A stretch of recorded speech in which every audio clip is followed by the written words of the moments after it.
Hi, everybody. Jim Crocker at Boardroom Metrics. Yesterday, I did a post on LinkedIn just talking about the fact that this week our CEO succession planning template was the most downloaded piece of content on our website. Excuse me. That's very unusual. That's never happened. It always gets good interest, but it's never been the most downloaded. Suggests there's quite a bit of interest in CEO succession planning. It's March 2020. I presume the coronavirus pandemic has something to do with that. I just thought I'd follow up yesterday's post with just some quick oversight, some quick learning on CEO succession planning, what we've learned in working from clients, and what the process might look like. Two succession planning scenarios. First is planned succession. We know the CEO is going to retire in 3-5 years, and preparing somebody to be in place when that happens. The second one, and this one I think boards tend to think about and concerns boards a lot, is sort of this unplanned scenario, the hit by a bus scenario. What happens if the CEO disappears tomorrow? Who's going to fill in? How would it work if that happens? Goals of succession planning. Really want to ensure from a board perspective that the organization doesn't miss a beat, that just because the CEO is gone, all of a sudden the organization doesn't take a severe step backwards and get itself in trouble. And sort of the second goal of succession planning, by being proactive, it provides time to ensure that the successor is prepared, that the successor is ready to step into the CEO's shoes if that should happen. And those are two pretty important goals. Just a quick overview of the succession planning process. I talked quickly in my post yesterday about the template. We have the template would help with this. It's a pretty logical process. We like to start at the top. Step one, define the business risks and strategies. Take a look out, 3 to 5 years. I know that seems really, really difficult now. I mean, maybe it's look out 6 months. But what's the business going to be up against? What's going to be happening in the business? What do we think is going to be happening in the business? And then to step two, what are the implications of what's going to be happening in terms of defining the type of leader? In normal times, organizations go through cycles. We've seen everything, obviously, from turnaround situation to bringing in a financial leader, to bringing in a marketer, to having an extraordinary, an excellent visionary to help with the business. So, step two, define Put a title to it. What kind of leader are we looking for?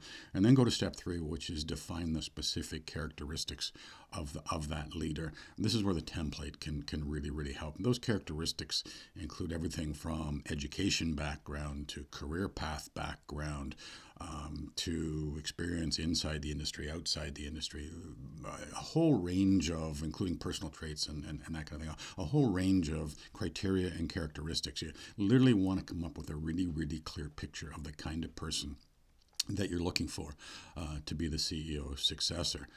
Having done that, step four, identify who is and who will be ready. There may be people within the organization who are currently ready. They meet most of the criteria. It's unlikely that everybody will meet all of the criteria, but there are people who could step in instantly, and those people should be identified. Also, look out a ways and who might be ready in 2, 3, 4 years. So down the road, they probably need some additional development, but you have them on the radar screen as being a good successor to the CEO. Having identified those people, kind of touched on this, define the development required. What additional work is required to get these people ready? Perhaps they need to take on a new role in the organization simply to get experience in the sales department or the marketing department or finance or whatever. Perhaps they need to travel internationally, obviously not right now, but do something like that. So what is the work required, and put together a plan that's very explicit in terms of those action steps, those development steps, and the timing for doing that.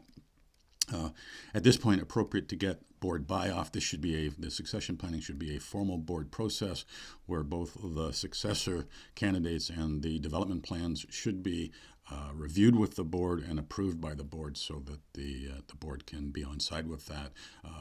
And then step 7, once you have board buy-off, get in front of the candidates, inform them, and begin the development plan to ensure that they are prepared. The CEO will have a large role in terms of helping ensure that successor candidates are developed. Some simple succession lessons that we've observed. Number one, touched on this quickly before, make the process formal. I would say the majority of organizations we work with sort of two things. Number one, they view succession planning as being important, but they don't have a formal process. We often hear that the CEO or the board chair has someone in mind, and if something happens, then that's the person that would step in. Unfortunately, what happens in cases like that is that when succession planning becomes important, that's when problems occur. If the full board hasn't bought off on the people and the process, at the time when it's really required is when the board will start debating whether the right choices have been made, and that takes up time. It creates confusion, and it certainly takes away from the ability to prepare somebody for to be the CEO successor. So, make the process formal. Second lesson, some boards get fixated on, the next CEO has to come from inside the organization. Other boards, without much thinking, tend to go the other way, which is as soon as there's an opening, call a recruiter and let's start looking externally. Our advice would be, our observation would be, look internal and external. Identify people. It's good for the organization when people are identified internally and are part of the process, but it's also really, really helpful to understand what's on the outside. And there's nothing wrong 3 years out, 2 years out, 4 years out to be able to identify people and have them on our radar screen who we think might be excellent successor CEOs. Succession planning isn't just for the CEO. The CEO should also have a succession plan for the leadership team. When you think of it from a corporate risk perspective, an organization risk perspective, if you have a high-performing senior leadership team, losing a couple of members of that team could be just as devastating to the organization. So the board should hold the CEO accountable for also having a succession plan for key members of the leadership team. The process is identical. Start with what's going on in the business. How does that affect the function that the leader is leading? What does that imply then in terms of the next leader? And going on from there. How to make succession planning happen, make it part of the corporate performance management process. Excuse me. Most organizations, good organizations, have performance management processes. CEOs are employees too. There should not be a process that's outside of that. There should be a process that's inside performance management, and that way it will actually happen. Final key lesson, and this is where we observe that succession planning falls down most often, is the board needs to follow up. If we have a formal process, it needs to be on the board agenda at least once a year, and some boards look at it every time they get together for a board meeting. They review the succession planning.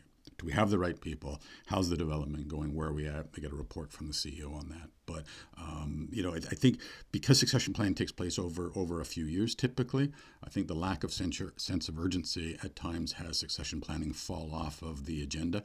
It can't do that. Boards need to stay on top of it if they want it to work when the time occurs. How can boardroom metrics help? Mention the template. There is a template on our website. You can see the link here. Or we often do this, frankly, using the template. We can help facilitate the process with the board and with the CEO for both CEO and senior leadership team succession planning. We are huge believers in the succession planning process. If you have any questions, please don't hesitate to reach out, particularly times like this. We're happy to help, provide a perspective, provide whatever assistance you need. Probably easiest to get in touch through email, info@boardroommetrics.com. Thank you very much. My name is Jim Crocker.